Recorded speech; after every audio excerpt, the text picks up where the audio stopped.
And now, young professionals, I have a surprise for you. I have a surprise, very special guest to introduce. A guest who wanted to congratulate you here in person. Since arriving in the U.S. Senate, Amy Klobuchar has earned a reputation as an effective, results-driven legislator willing to reach across the aisle to get things done. Last Congress, Senator Klobuchar ranked first on a list of all 100 senators with the most bills that ended up being enacted into law. Senator Klobuchar has been a strong supporter of students. She is currently leading legislation in the Senate that would allow people to refinance their outstanding student loan debt at lower interest rates.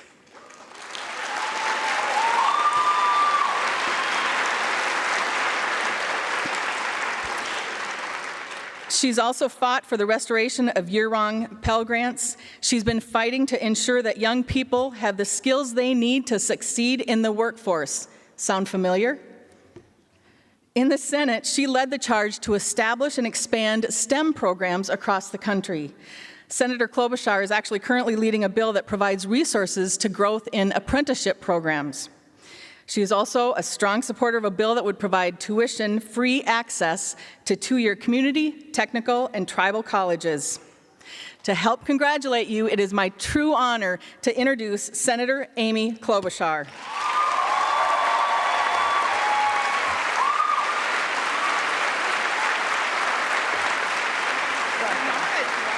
Thank you, guys. Wow. Oh, okay, no, you don't have, that's right. No. Okay, all right. Okay, thank you. This is a lot more fun than being in Washington, where I was this morning, so thank you. Everyone's always standing for you there. No.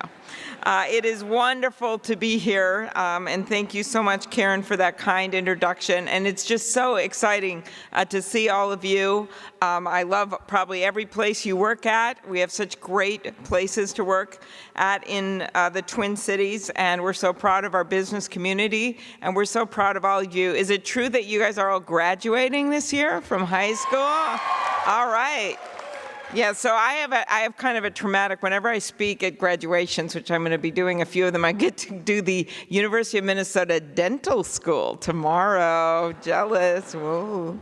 But whenever I hear that song and the graduates are walking up, I always have this traumatic memory of when I heard very similar music. And I wasn't an intern, but it was my first time I was ever in the White House. I was invited, I was the county attorney here, and I was invited at the last minute because then President Clinton was introducing some crime legislation, hate crimes legislation. And so at the last minute, they actually asked me to introduce him, and I'm standing outside next to him of the East Room, this huge room filled with cameras and people, and the band, the military band is there, and they start playing that Hail to the Chief, you know, do, all right? And so kind of like that music you're gonna hear, and all of a sudden I just start going in that room, and I feel this big hand on my shoulder, and this voice says, I know you're gonna do great out there, but when they play that song, I usually go first. That's a true story. So whatever happens to you at your graduation will be better than that. So it is just, as I said, we have our state, as you know, we've been voted best state to do business in by CNBC, or at least in the top 5. How much fun did I have saying that to Ted Cruz in Texas when that came out? But, and that is a lot to do with all of you, with our education system, with our great workers, with our great businesses. But they're only as good as the workers that work at them. And so the fact that you're doing these internships and finding out about jobs and getting an understanding of what it's like to do certain jobs and see what certain workplaces are like is so important right now, because it's not when I was back in high school, okay, so my first job was at the A&W root beer stand, where I had to wear a t-shirt that said, take home a jug of fun, whole nother story. I then got a job at Baker Square Pie Shop, where my career there came to an abrupt end when I spilled 12 iced teas on one customer. That's when I decided to go to law school. But in any case, right now with the way our economy is, it's so incredibly strong and we have so many cool jobs out there. it is really important, and you have this great opportunity to see things that I actually never got to see. And so when I think about sort of the chaos I came from in Washington, for me, everything's grounded when I get here because there's so much light and hope. No matter what's happening, I know that you can rely on Genesis working, and we can rely on you. So you have had so many successful years, Genesis, and this new crop of students is just one great example. And these internships that you do, they make a difference. I didn't maybe do an internship in high school, but I did in college, and I had one really memorable one, and it changed my life. I was an intern for then Vice President Walter Mondale, who's still around. He's 90 years old. And I thought, oh, I'm going to do this really cool job. I'm going to write all these position papers. And I was assigned to do the inventory of all the furniture in the Vice President's office and all of his staffs. And I would crawl under tables and chairs and write down serial numbers. And I learned two things, and I'm sure you've learned a lot more. But the first thing I learned was that the Vice President was really honest because nothing was missing. But the second thing that I learned was take those internships seriously and cherish every moment. Because guess what, students? That was my first job in Washington, and this was my second, all right? So it really, you don't know.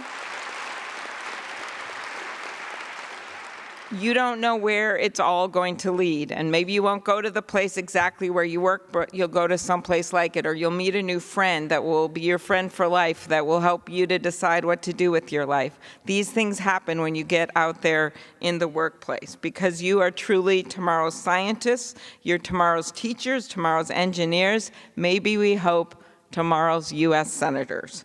You are the next generation of Minnesota leaders at a time where we need you so badly. And I want to just end by inviting you and your parents and your advisors at the companies and everyone that's here to our office. We just did it this morning, every Thursday morning. If you're ever there for a trip, we invite the whole state of Minnesota to breakfast. And we have food from Minnesota. It's kind of fun, things from bakeries all over the state, and I'm always there.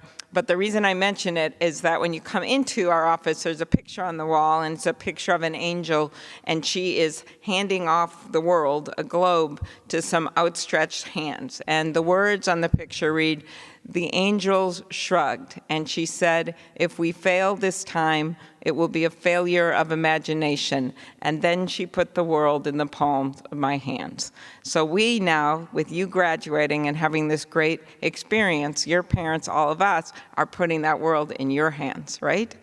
And I have a strong feeling that with just a little imagination, and certainly more imagination than I'm seeing these days back where I work, but with just a little imagination, the world is going to be in great hands. So thanks, everyone. Congratulations.